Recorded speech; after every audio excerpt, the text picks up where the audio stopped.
Continuamos en Médico de Cabecera. El día de hoy estamos hablando sobre el maltrato infantil con la psiquiatra infantil Adriana García Luna. Y bueno, antes de irnos a la pausa estamos hablando del costo que tiene en la sociedad y que sí hay una relación entre el maltrato y conductas tanto adictivas ya en la edad adulta y también delictivas.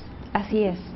Entonces, desde que se va presentando el maltrato va a tener algunas consecuencias. Por ejemplo, en los niños puede haber cambios del estado de ánimo o de las conductas, que esto es donde nosotros podemos ir detectando que son niños víctimas de maltrato. Puede ser que normalmente tenían una conducta o un cierto humor y de repente cambian, ¿no? Se les ve más cabizbajos, más retraídos o más irritables. Normalmente los niños cuando presentan algún tipo de maltrato pueden cambiar su conducta a este tipo, ¿no? Ser muy irritables, muy enojones, más traviesos, más inquietos, golpear a los demás y empezar a tener problemas de socialización o también dificultades académicas. Como ir mal en la escuela, malas calificaciones. Así es, bajar su rendimiento y dejar de aprender, bueno, aparentemente dejar de aprender o que les cueste más trabajo, y en la socialización o ser también más oposicionistas, como más contestones con los maestros o con las figuras de autoridad. Como dicen las adultas, rezongones. Así es, pero que son notables cuando los niños no eran así previamente. Que era un niño quizá obediente, por decirlo de una forma, tranquilo, y de repente presenta un cambio de conducta muy drástico. Así es. O que empiecen a presentar, o que aparentemente estén tranquilos, que sigan como siempre, pero que empiecen a observarse algunas situaciones como enuresis, o sea, que empiecen a orinar la cama, cuando ellos ya controlaban los esfínteres, o encopresis también, que se empiecen a hacer en situaciones, en lugares inadecuados, cuando ellos ya habían controlado los esfínteres, o que se les note como muy ansiosos, muy inquietos, muy tristes. Esos son datos que pudieran estar hablando de que algo está pasando. O, por ejemplo, depende de dónde se da el abuso, el tipo de maltrato, pueden estar presentando como miedo a ir a ese lugar, por ejemplo, en la escuela, o miedo en la escuela, mencionar que tiene miedo de regresar a casa. O ir a casa de casa de tal persona, o no quedarse con tal persona específicamente, o también presentar algunas otras conductas diferentes a lo que él normalmente se estaba presentando, ¿no? O, por ejemplo, también no quererse despegar o de la casa o de alguna persona en particular, ¿no? No tener miedo de que su mamá los deje solos o que no esté con ellos. Claro.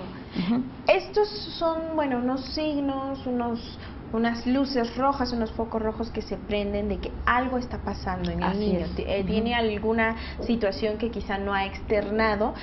¿Qué hacer en ese caso? Porque a veces, si hablamos de maltrato infantil y es papá, mamá o un ser cercano que es quien está maltratando al niño, pues obviamente ellos no van a denunciar el maltrato porque ellos son los agresores, pero a veces los familiares o en la escuela los maestros, los educadores, incluso los vecinos pues se dan cuenta de estas acciones.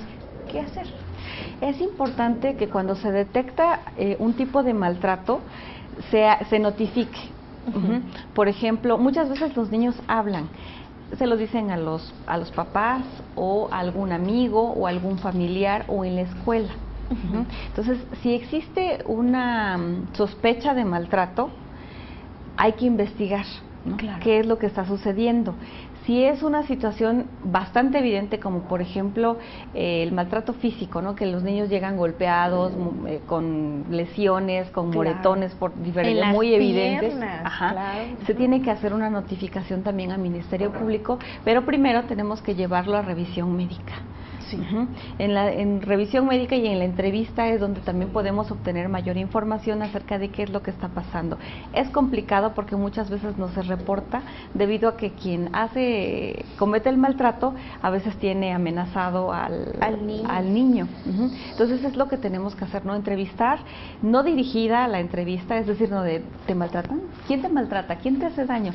Sino de, bueno, ¿qué te está pasando? ¿Por qué tienes este moretón? ¿Qué te pasó aquí?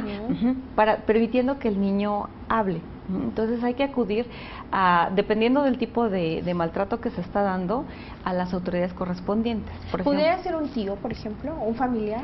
Sí, si un familiar, un amigo o un maestro detecta algún tipo de maltrato, tiene que dar parte. Por ejemplo, si es un maltrato físico, se sospecha de un abuso sexual, atención médica o psicológica.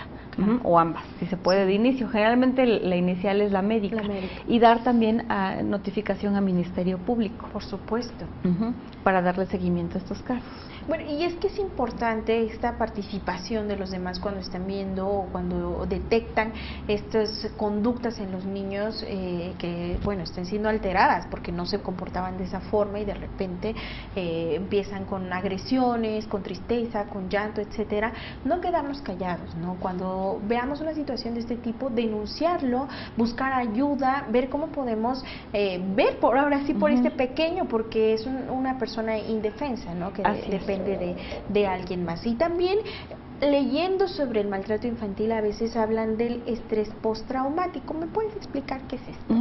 El trastorno por estrés postraumático es un trastorno del estado de ánimo que se da ante una situación estresante y que va a generar algunas secuelas debido a esta situación. Por ejemplo, el estrés postraumático se puede dar ante un tipo de maltrato o se puede dar ante otra situación como un secuestro, como ser víctima o testigo de robos, de incluso alguna situación ambiental como un huracán, un tornado, este tipo de situaciones, tsunamis, y van a presentar algunos síntomas afectivos, ansiedad, dificultad, alteraciones en el patrón de sueño, de alimentación, reviviscencias, o sea, vuelven como recuerdos, les vienen a la imagen a la mente de lo que sucedió y constantemente, así es, constantemente están con este miedo a que vuelva a suceder, ¿no? Ok, en el maltrato infantil no siempre se presenta, porque hablamos de periodos largos de maltrato. Así es. Y de grados de maltrato, pero por ejemplo en el abuso sexual se pudiera presentar. Sí, cuando, dependiendo de la intensidad, pueden presentarse algunos síntomas o el trastorno por estrés postraumático como tal. Generalmente en el maltrato infantil lo que vamos a ver de inmediato pueden ser baja autoestima, una disminución de la autoestima, dificultades para relacionarse con los demás, tanto pares como mayores. Va a haber también trastornos del afecto como por ejemplo ansiedad, depresión. Inmediatamente podemos observar también trastornos en el patrón de sueño, de alimentación.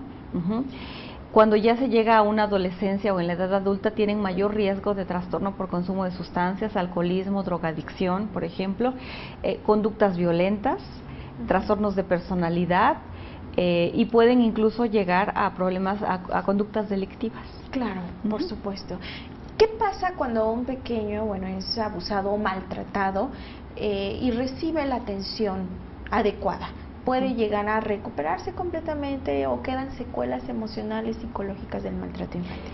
Eso va a depender del momento en el que se haga la intervención y el tipo de intervención que se haga.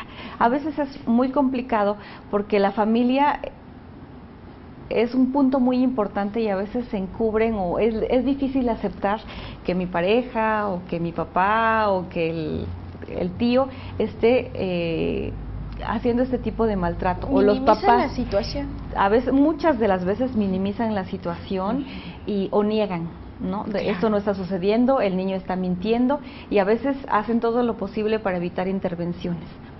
Entonces va a depender, si se hace una intervención adecuada, lo más temprano posible, tenemos muchas probabilidades de que ese niño pueda desarrollarse adecuadamente. También se le da rehabilitación dado caso al agresor, al papá, a la mamá, al tío. Lo ideal es que se intervenga también con los agresores. A final de cuentas, estas personas tienen algún problema por el cual están haciendo estas conductas. Muchas veces lo aprendieron, muchas veces fueron víctimas también de este tipo de maltrato, de diferentes tipos de maltratos, y necesitamos también hacer una intervención, independientemente de las situaciones legales que se tengan que realizar. Claro. Entonces, ¿es un patrón conductual también? Si hablamos de que los papás que son agresores sufrieron quizá o fueron víctimas en la infancia, ¿sí es un patrón conductual? Muchas veces sí. Okay. Muchas veces puede ser resultado de una situación vital estresante para los papás, por ejemplo, o para el que está haciendo el maltrato. Claro. Hace un momento, cuando yo preguntaba a quién pedir ayuda, bueno, se comentaba que primero es una cuestión médica y después una cuestión psicológica. ¿Hay algún lugar donde se pueda rehabilitar aquí en Oaxaca a algún pequeño que sufra maltrato infantil? Bueno, en el estado de Oaxaca contamos con servicios de DIF, el Centro de Atención a Justicia, ¿Para de menores? Justicia para Menores y Mujeres, que también tienen herramientas para proteger a los menores y a las mujeres que también son víctimas de estos tipos de abusos, ¿no? Cuentan con apoyo psicológico, con apoyo jurídico, incluso lugares donde los pueden proteger. ¿No? Así es. Tenemos también, aparte del sistema DIF acá, tenemos el hospital psiquiátrico, donde también contamos con psiquiatras infantiles y de la adolescencia, y psiquiatras para adultos también. Claro. Y bueno, también hay otros centros donde brindan apoyo psicológico, claro, para víctimas de maltrato. Y bueno, es que preguntaba esto porque no hay pretexto para decir no vi, no pude hacer nada, sino podemos hacer mucho por estos niños que a veces están sufriendo maltrato infantil. Así es. Se nos terminó el tiempo. Muchísimas gracias por compartir con nosotros, por esta charla tan enriquecedora, bueno, que nos abre también un panorama de lo que podemos hacer para ayudar a estos pequeños. No, pues muchas gracias por la invitación. Y bueno, muchísimas gracias también por su compañía. Les recuerdo que mi nombre es Hilda Tamar y lo espero en una próxima emisión de Médico de Cabecera.